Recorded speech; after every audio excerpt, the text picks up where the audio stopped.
ngenda kusaba muganda wange Honorable Shamim Marende n'abakuliko muganda wange eyekolera music analyst muganda wange Sauda Madana n'Abannayuganda bonna abali e Nairobi. Njagala mbere bakalaba nga obwana bw'omusota naddala Honorable Shamim Marende n'abakuliko. Basindise ekibinja ky'abatojju ekyaze Nairobi. Ekibinja ekyo kigenda kukozesa akaseera ku kigenda okubeerayo nga ki-interactinga n'abantu mu Nairobi omwo nga balina target ze baagala okujjawo naye nga target y'emu ku zo ye Honorable Shamim Marende saako ne Honorable Babu Owino ne bakomredi baffe abali Swangalire Nairobi namwe mwegende. So mukyala Sauda Madada tegeeza Honorable Babu Owino abere careful nnyo ekibinja kino ekyazze nga kiina mission yakyo n'ennaku ze kigenda okubeera nga kigenda ku interactinga ne security organizers eza Kenya okuba nti bagenda otuusa obulabe ku target z'abantu abo. Naye nga Honorable Shamim Marende lwawooli togeza no receiving omuntu yenna ave Kampala simanyi sijui ki mubakomye. Sauda Madana tegeeza Honorable Babu inaaberawo ya about that kubanga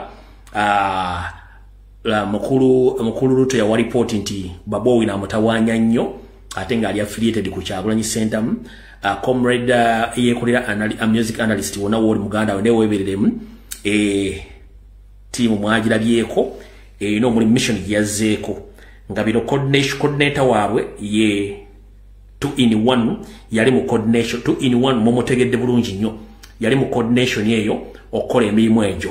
So mwenna benjogeddeko mubeere muwanike security yammwe waggulu olw'ensonga 2-in-1 yali mu coordination era yatambuza movement z'ebintu emukitegedde bulungi nnyo. So mutegedde bulungi nnyo jukire Nairobi kati bawamba batta babuzaawo n'okutunda ensigo kuyitidde Nairobi. So mutegedde bulungi security alert eso ebyokubiri nayo ngimaliriza. Alright, kati video egenda kubeera mu bitundu bibiri. Ekitundu ngenda sooka Mengo nga bulijjo then ekitundu ekyokubiri kigenda kubeera kya politics. Wabula ekya politics mugenda tulya nga tukulukuta. Katusooke wano ewaffe Bulange Mengo. Alright, katusooke ewaffe mu Bulange Mengo nga bulijjo.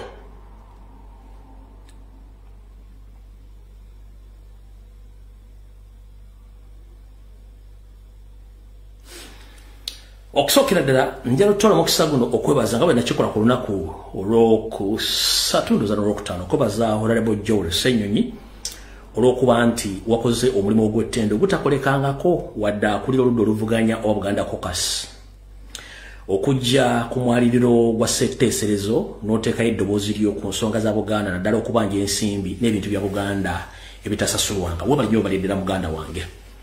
Abaganda mwenna gye muli n'abo abagaliza Obuganda nyongero bajjukiza Obuganda sife Baganda fekka. Obuganda kitegeeza abantu bangi nnyo abakolwa Kabaka Buganda. So buli kintu kyonna ekijja kitwala nti kiyamba Bannayuganda bonna abawangalya mu Buganda. So mukulu Joel Ssenyonyi omulimu gwe wakoze nze nkwebaza sikubanja kubanga Buganda ko kasi bukyanga zibeerawo tewaliwo yagajjeeyo omutwe gwe ne bagamba nti bayimiridde ku lujjuli lwa ssetteeserezo wa Parliament ne batandika okubanja ebintu bya Buganda. Wadde olukiiko lwa Buganda lwonna okubaga ekiwandiiko bakiteeke bakisindiike mu Parliament banje ebintu bya Buganda. Wadde Ssaalonga Mulenge gy'atudde e Mengo ayina bampuuga ayina